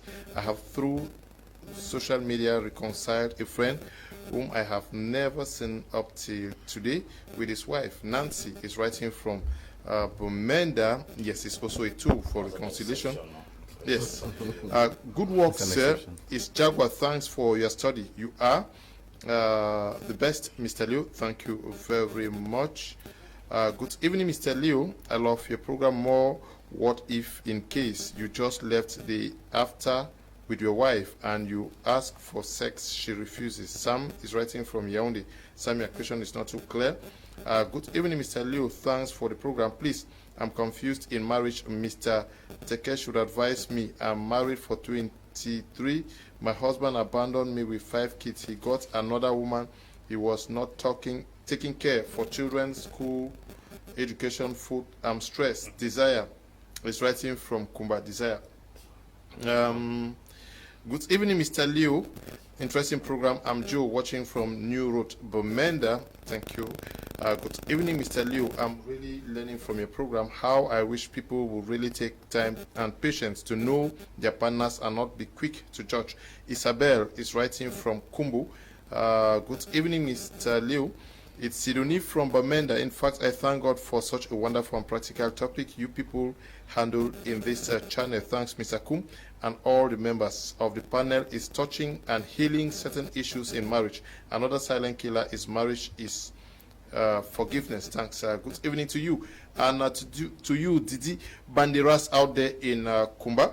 Good evening to all. This is Eugene from Bai Kuke. I love the program. Thank you. Please, I have a problem. My husband keeps complaining that when I got married to you, you were not this fat and your stomach is big and I need your stomach to be small. Or you are too dark in color. And when he made me, I was a dark girl, okay? Yes, adaptability. What is a situation where you rent a house and live in harmony with your wife, but when family members come in, chaos begins? Is it that we should not allow members of our families in our marital homes? Ojong is writing, Apostle Lefor will respond to you. Mr. Leo, I love your program, more grace. Suzanne writing from Limbe. Good evening, Mr. Leo.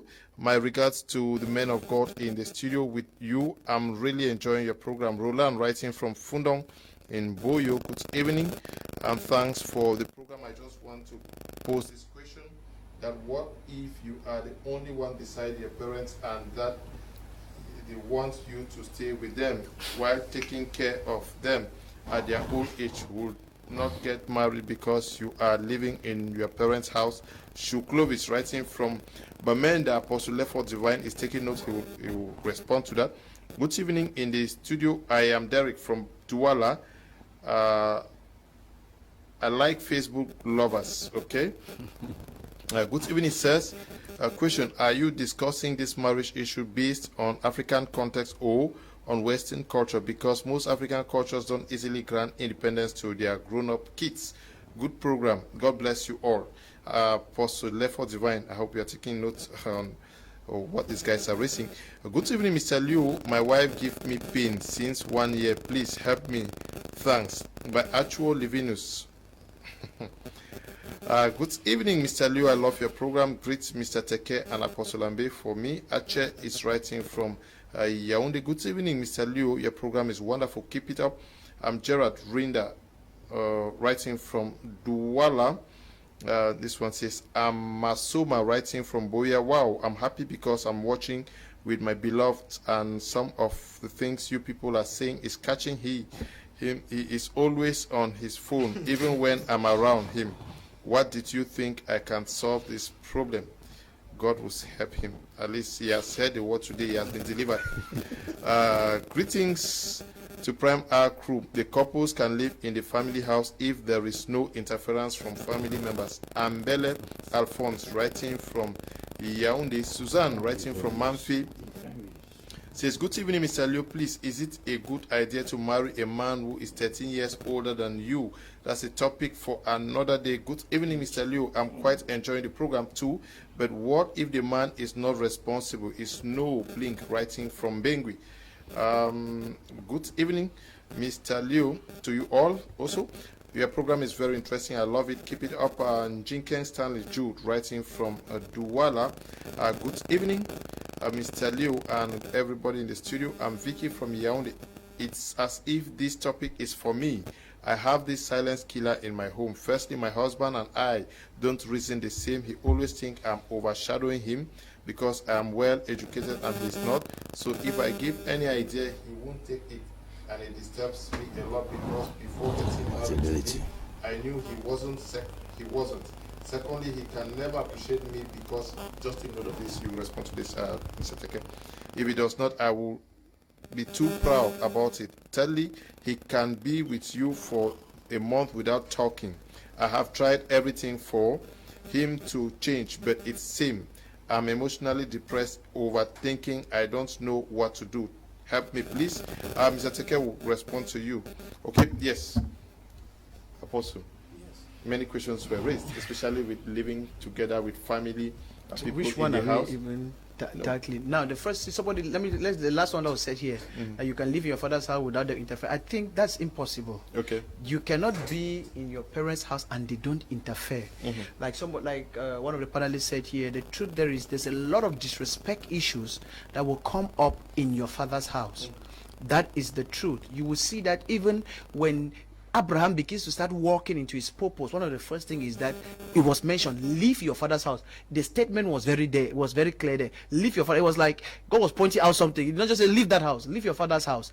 Now, but we have said here, I don't know, it has been pointed out that it's still possible to start there and all of that. Some people say it's still possible, but I will say personally, like let me personalize it, that it is not the best. That does not mean that people cannot start somewhere. People have started companies in garages, people have started somewhere, but I think that there is a certain independence mindset that somebody would have, like talk about the work, being able to feed, that when you are out of that home, there is a responsibility mindset you carry when you are out of that home. Sometimes environment affect the way you think. That's the truth. Sometimes we are not just stepping out because we hate the parents or we want to retaliate or whatever, but there's an environment that makes you know that you are on your own, and it will help you to guide in handling those the marriages in line with, I'm talking about in line with being in the home. Yes, but somebody also raised the issue that why is it that when family members come to live, there's always a tendency to have problems. So should they limit the visitations of family members? Okay, this is very beautiful, and I think there was one time we talked here, and Pastor, some things were raised. I think this comes from an understanding of the couple, like we said, how they handle it, knowing even the family. I think, for example, there are some people that know that this my auntie the worry. You know, this my auntie the worry. Now, during dating and courtship, these are some of the things. Like, if I'm open, I tell this girl, look, and see, you go meet us some auntie. Sometimes there's a way that these things can be communicated. Like somebody can know, somebody can say, my mother-in-law the worry. Look, there are some people in my in-laws family that when they are disturbing and going up and coming down, it is the wife that is handling it. You understand? That the wife knows how to handle her people. I handle my people. You understand? That's the best way I always advise. The wife handles her people, the man handles his people. But now I also learn, I will say, to adapt and understand when some things come up and you cannot take it. You also learn to, because I told my wife one day, I said, at the end of the day, these are your people. That it is, you will not sleep well knowing they are not fine. Yes, they are not fine. You understand? So, but at the same time, you will also be a defense to your own family. I be a defense, to my own family. And while we learn to understand each other, because the truth is that there are people, when they show up, there must be issue. But if you learn how to build the right boundaries in love, you can be able to handle from a distance, and you people can be a defense. They say you stand together to be a defense. Okay. This defend here and the other person defend. Okay, you took note of the yes. Yeah. All right, so I think there's these two things I would like to talk. First, the person that said, my husband now said, I'm now fat, I have a big tummy and all of that. So it's very simple for this husband. If you don't like flat tummy, take your wife out for gym or for sports every morning. If you don't like the way she dresses, take her to the boutique, buy her the kind of clothes she wants. My wife lives in America, and you know the American lifestyle. There's the way she likes dressing. And when she came around, I'm a corporate person, and I told her, see, you can't dress like this. What did I do? I took her, drove her to the boutique, got her the kind of dress I want her to wear, and they were perfect. And when she came, she was like, man, I'm looking different. So I gave her what I want her to be. So you, that man, it is your responsibility. That's why I first started by knowing that you are in that relationship to solve a problem. So when you figure out the problem, don't blame the victim of that problem. You take a responsibility to solve the problem. Now the next person, the next question is, but why should the man be the one to do that? don't the woman know that she has a responsibility of going for a gym or doing some sport? No. The woman has a role to keep herself fit. There is a statement that says the eyes that sees far does not see itself. No, but now that you know your husband is complaining, do something. This can also be a problem of the familiarity or the over familiarity. Yes, Sometimes some people don't put that effort they were putting before also. It's like when we say familiarity, about that's appreciating what I'm somebody saying. for food. Sometimes this same woman who used to cook and come and serve starts cooking and sending but somebody else to come and give you. Sometimes you go tired apart from your church with the smoke, the smell, your skin. This is what I'm saying. This is what I'm saying. Yeah, sometimes what I'm saying is when people get into marriage, they become over familiar, and their spouse's needs no longer be a priority to them. Because if I know that my husband doesn't want a fat tummy, I will take it as a responsibility. As a responsibility. To go out for gym. Oh, immediately But my wife got pregnant, she had to go immediately after that. But now, if the woman doesn't know what are you supposed to do, will you keep blaming her? No, take her to the gym. But it's the woman that is complaining. Can That you just continue with? So okay, this other one was. Forgotten. Please, how you take that? Okay. If you have forgotten, then let me ask this. There is always the tendency for people to understand that with time there are changes. Yes. In a marriage, you are married with somebody for 1, 2, 3 years, and then you discover that you are spiritually mature than the person, you're mentally and you are financially, and clearly it shows that there is a change and you have to make do with it, or maybe the marriage dissolves. Change is very common. We have to understand that. Just the question I was supposed to answer, the person says that I'm more educated and my husband is failing somehow. It all depends on how you present your issues. Okay. When things are not going wrong, your husband is doing something that is not right. It depends on how you put it. Do you come there to say, okay, you know, I've gone to school, I know all of this, and then you start hitting hard? Number two, before you got married to him, didn't you know his level of education? Why is it supposed to be a problem for you now? It boils down to the point I'm saying this, that before we get into any marriage or any relationship, we need to understand our responsibility. A man has a need. The primary need of every man is respect. The primary need of every woman is intimacy or care. And when these things are lacking, no matter how much the man tries, if the woman does not show that degree of respect, the man begins to become violent. So where violence comes in is when the man figures out that the woman is losing the respect that's supposed to give him. So bring all your education, the man remains the man. The word for husband is not a word for a male partner in a relationship. Yeah, but it says the man is unappreciative, complaints about It depends on the way you put it up. Isn't it also an issue of complex? Yes, inferiority complex. It depends on the way you bring it. Complex only comes in if you come in with an intimidating tendency. If, for example, both of us are in the same place, and you don't make me know that, see, I'm more educated than you, and I have to talk, you listen. That's when complex start coming in. Complex come in when I want to override you and show you that I know more than you. But there's a way I can handle things. I still promote you and make you feel like, see, you have the ability to say these things. This is your right. Why should you first feel like that as a man? Okay, he's not educated now. Of course, There are many reasons you can feel like that. He knows that this woman knows more than she does. It's normal. Okay, we have just 20 more minutes. I want us to react to most of the worries. Many persons are really sick out there. The messages are so many. I'll read some of them so that we can provide answers to them. Apostle, yes, very briefly. Yes, Dukong says, hello, my major prime. My wife have male friends, and I don't like. Male friends, and I don't like. I have told her many times, and she is not ready to change. Now I'm looking for divorce. I'm looking forward to divorce. Because the woman has many male friends. I don't know if I post. No. You answer it. Okay. Yes. Now I want to say something. There is, like we talk about this complex thing. This thing is really real. I don't see a need why I should be in the house with somebody that I cannot trust. You are not. I cannot be the only man in my woman's life.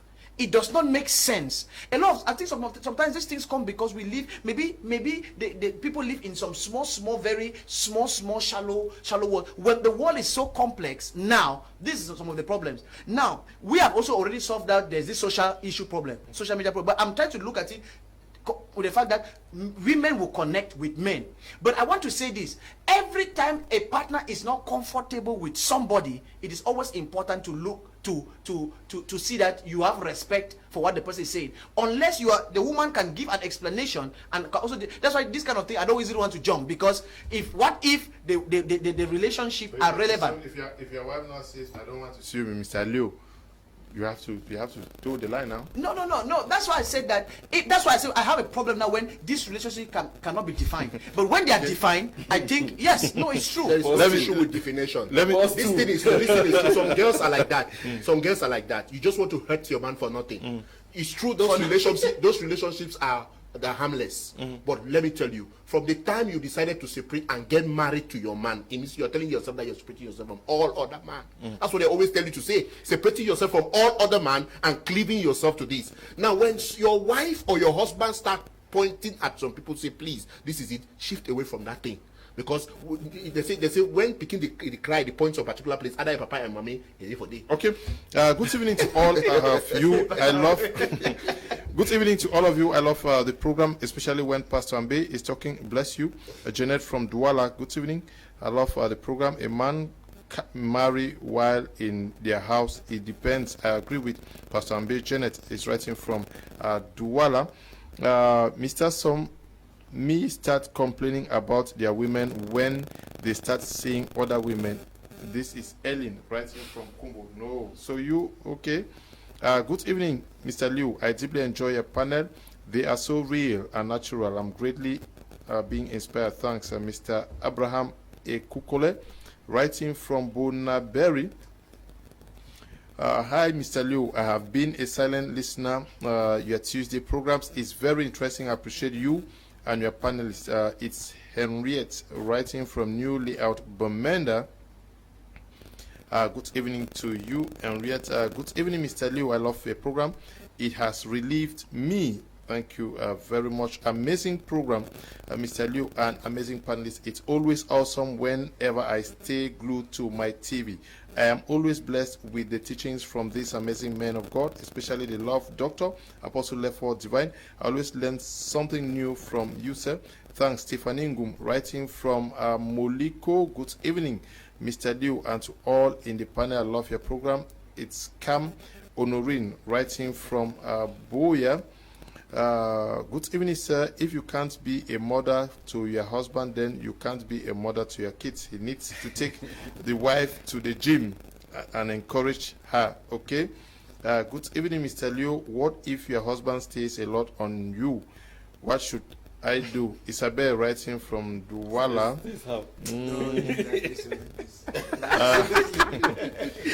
Check. Visit the doctor, please.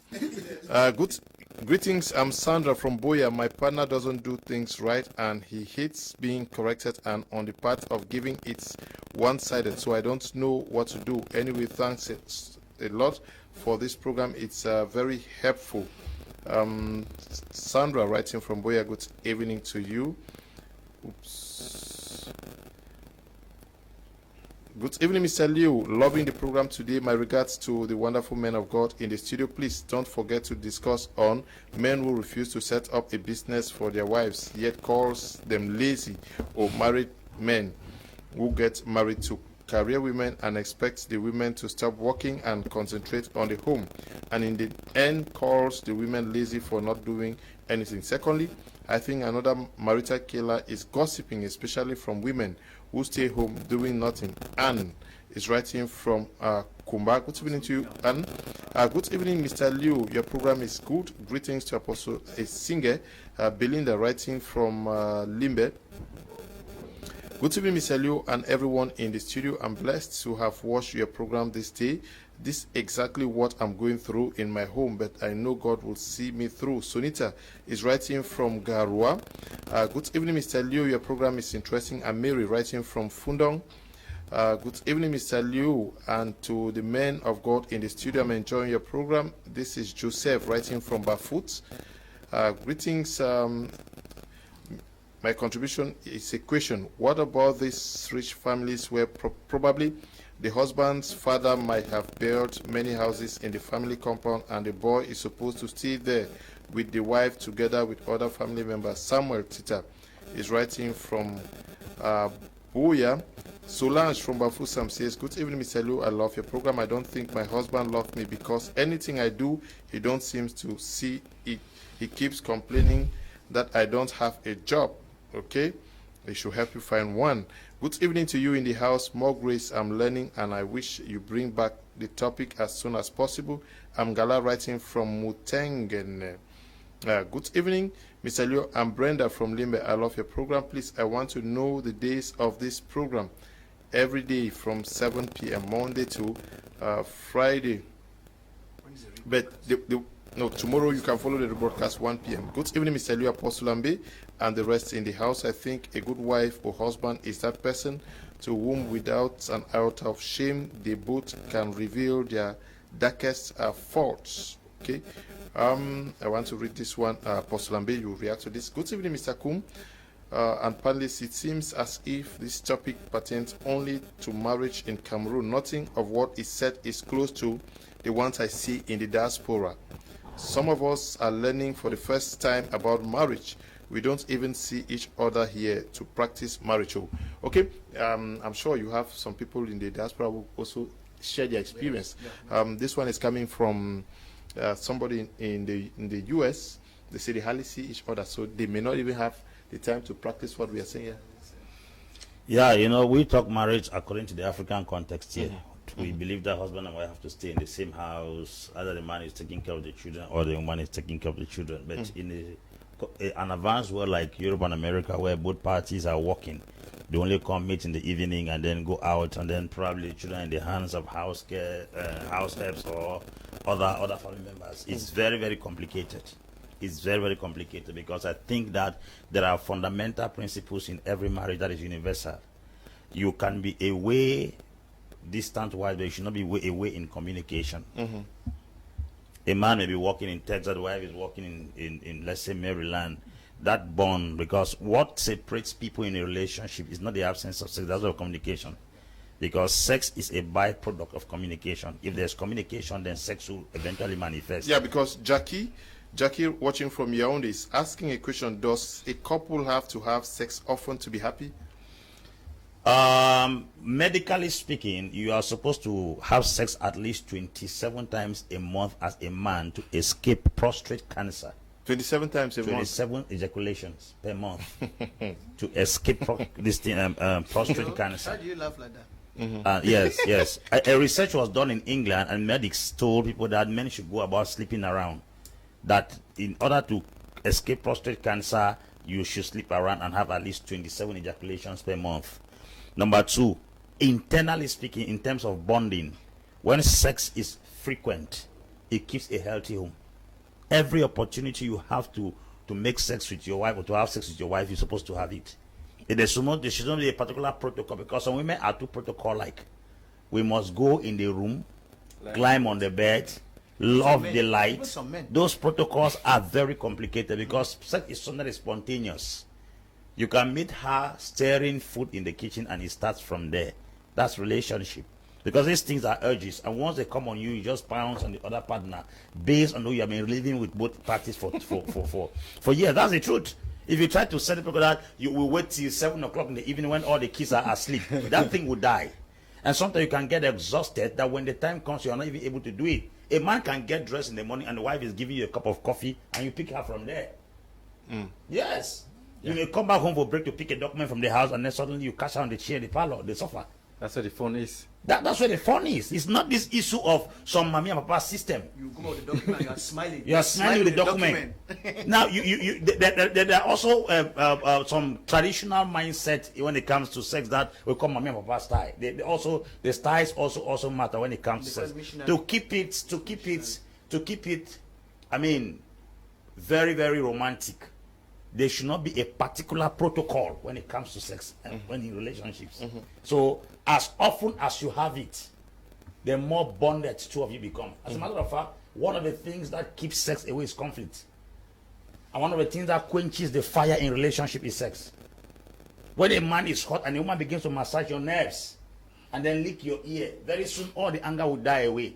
And it is very certain, psychologically speaking, when men have sex, there's a possibility for their DNA or adrenaline to go down. That one is medically speaking. Now, for a woman has to reach at a particular level in orgasm to please her. That's the truth.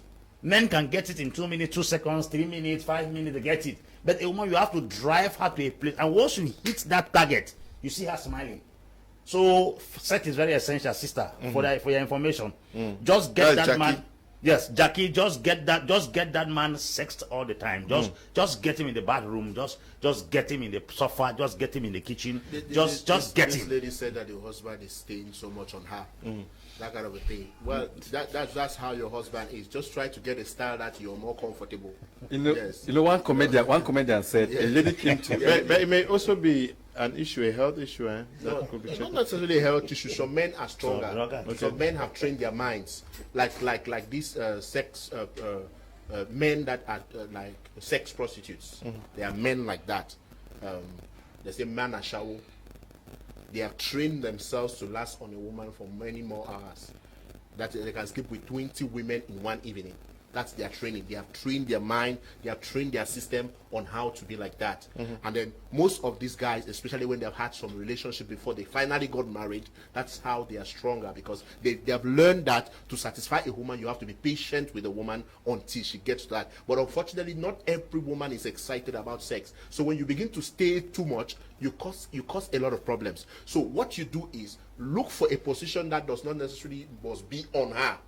It may just be on one sideways. But you can take as much time as you want, she will not be tired. Okay. Because she's complaining like that. Along the line, they go dry and all of those. So we need to understand. Injure them. Yeah, because some get injured. Yes. Somewhere along the line, they get dry. So when they get dry, many of them, they start getting injured. And when they start getting injured, start happening. Yeah, no, they need to okay, please, Mr. Liu, take this program over again for some of us. Menget Kingsley, writing from Batibo. If you join us late tomorrow, 1 p.m., the program is going to come to you. But I think we should do a part 2 of this program. Good evening, Mr. Liu. I'm Eric from Limbe. I so much love this program, but wishing you should talk on polygamy, if it's a sin or not. I'm sure we had a discussion on this already. Good evening, Mr. Liu. Thanks for bringing another great mind, Mr. Teke. Though each time I see him, I think about money and financial teachings. It shows now that he is an all-round man. Alex is writing from Boya. Good evening to you.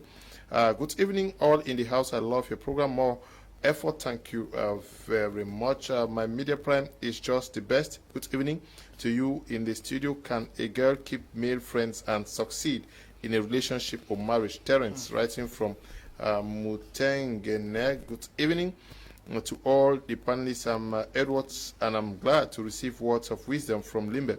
I love your program. Good evening, Mr. Liu. What if you are trying your best to be a mother and your husband, but he isn't not recognizing it, and he is very secretive? Benita is writing from Betois. Messages are coming from everywhere. Good evening, Mr. Liu, and to all in the men of God in the studio. I'm really enjoying the program. It's so adorable and very teaching. I'm learning a lot. Mabel is writing from Kumbu. Good evening to you. Good evening, Mr. Liu. Very interesting and educative program. I'm enjoying every bit of it. Watching from Ndop. Good evening. Mr. Liu, I want to ask this question to the panelists because now I'm with my wife. She is based in Douala, but every time I call her, we have this way to problem of communication. Maybe sometimes we talk well, but before the end of that, there must be somewhere we'll be tracking talk, so I don't know what is causing that. Please, can someone tell me? This is Joseph writing from Kumba.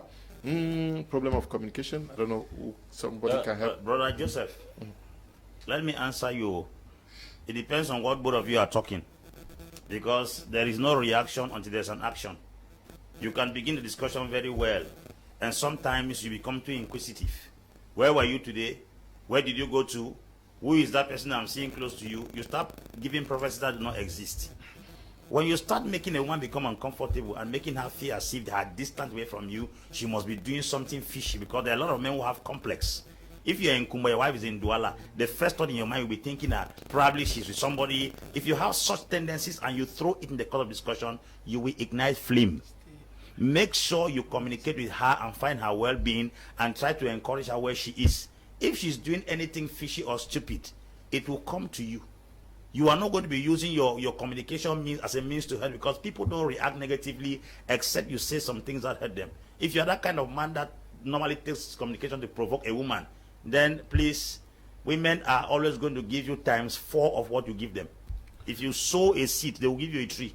The best way to communicate with women is to make them laugh most of the times. I think that comic relief is very good in communication. Now try to at least bring in some things that make people laugh. When you are too serious, it's not correct. You are too serious. You want to talk. Every time you want to talk with your wife or you want to talk with your husband, your face is very serious. You know, if I don't make my face, so you will be serious. This one is on phone. They don't even see. The girl is in Douala now. Yes. I think I am an example. But I had that kind of relationship. My wife, I was in Tiko and my wife was in Douala, so I had that kind of. My wife stay in America, and we've never had issues quarreling on phone. Sometimes she knows I'm very busy. Sometimes we stay for 1 day or 2 days, we don't talk. But anytime we call, the next thing is, oh gosh, she don't abandon me for 3 years.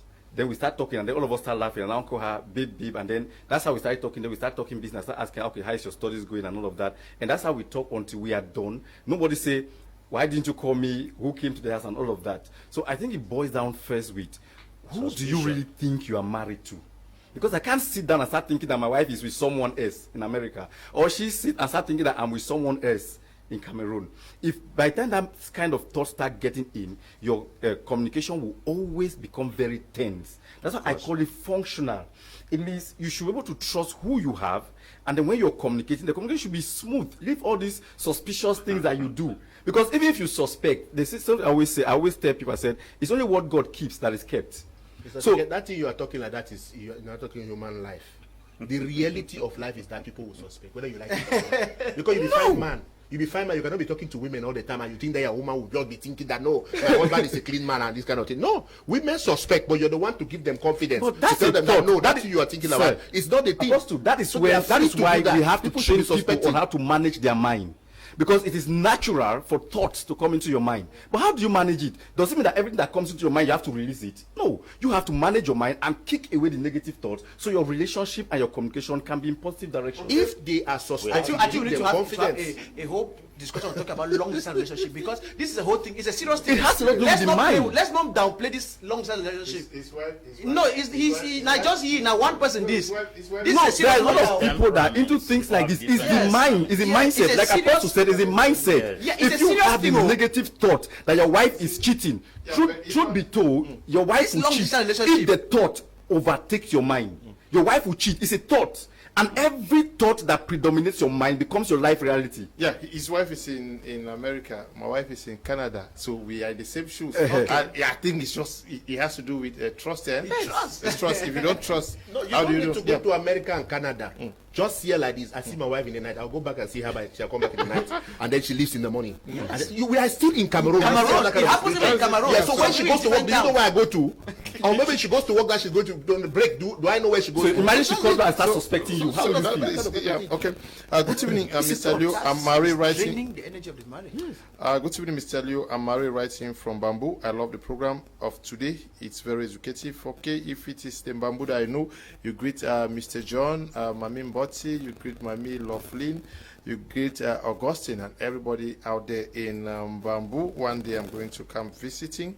Good evening, Mr. Liu. I like the topic today. I'm enjoying the program. My regards to all the panelists, especially Apostle Ambe. And I'm Mr. Tante, writing from Manfi. Lots of messages from Manfi today. Good evening, sir. Thank you for your program. May God bless you. But I want to ask you this question. Why do some women cheat on their partners even when everything is given to them? I'm Pinslow watching from Douala. Topic for another day. Thank you for the topic.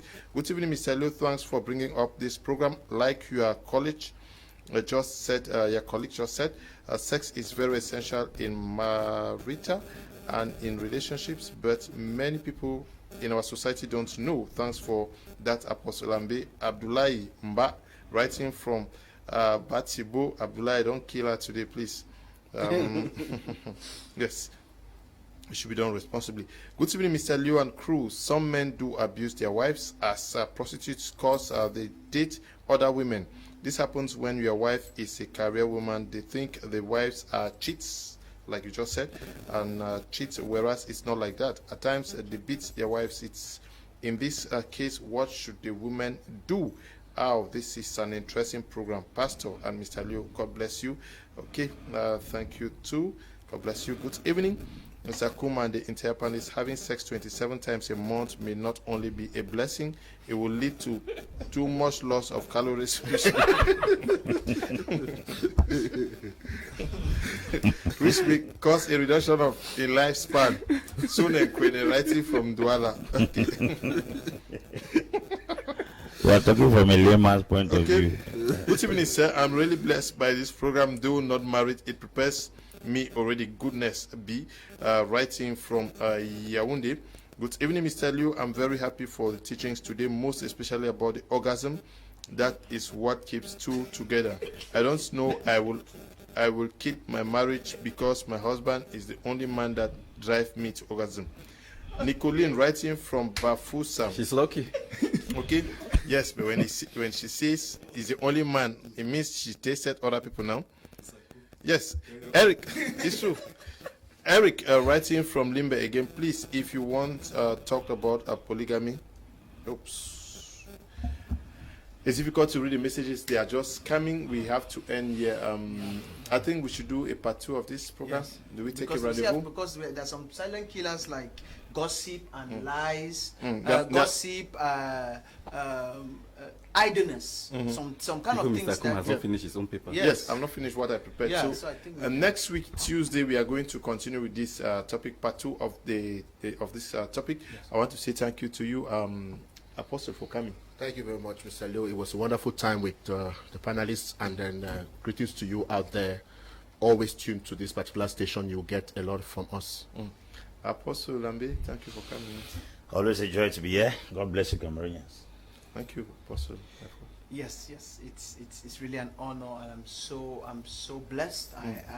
It's good interacting with great minds, wise minds. You know, a wise person always loves wisdom, and it's always wonderful with interacting with great minds on this program. So stay tuned and always watch my Media Prime. Okay, thank you too, Mr. Teke. Thank you so much, Mr. Kum. And I want everyone to go home with this, that if you should keep a perfect relationship, don't forget physical intimacy, functional communication, and mutual respect. It's very important. God bless you all. Okay, we want to thank you all who took time off to watch the program, especially you who are praying for us. We want to thank the production team, Eli, Desmond, Bertrand, and Noel. We say thank you for the work you are doing out here. And to you, Tabby, Tambe Bryant, who is supervising our work out here, we can only say stay blessed. Bye-bye.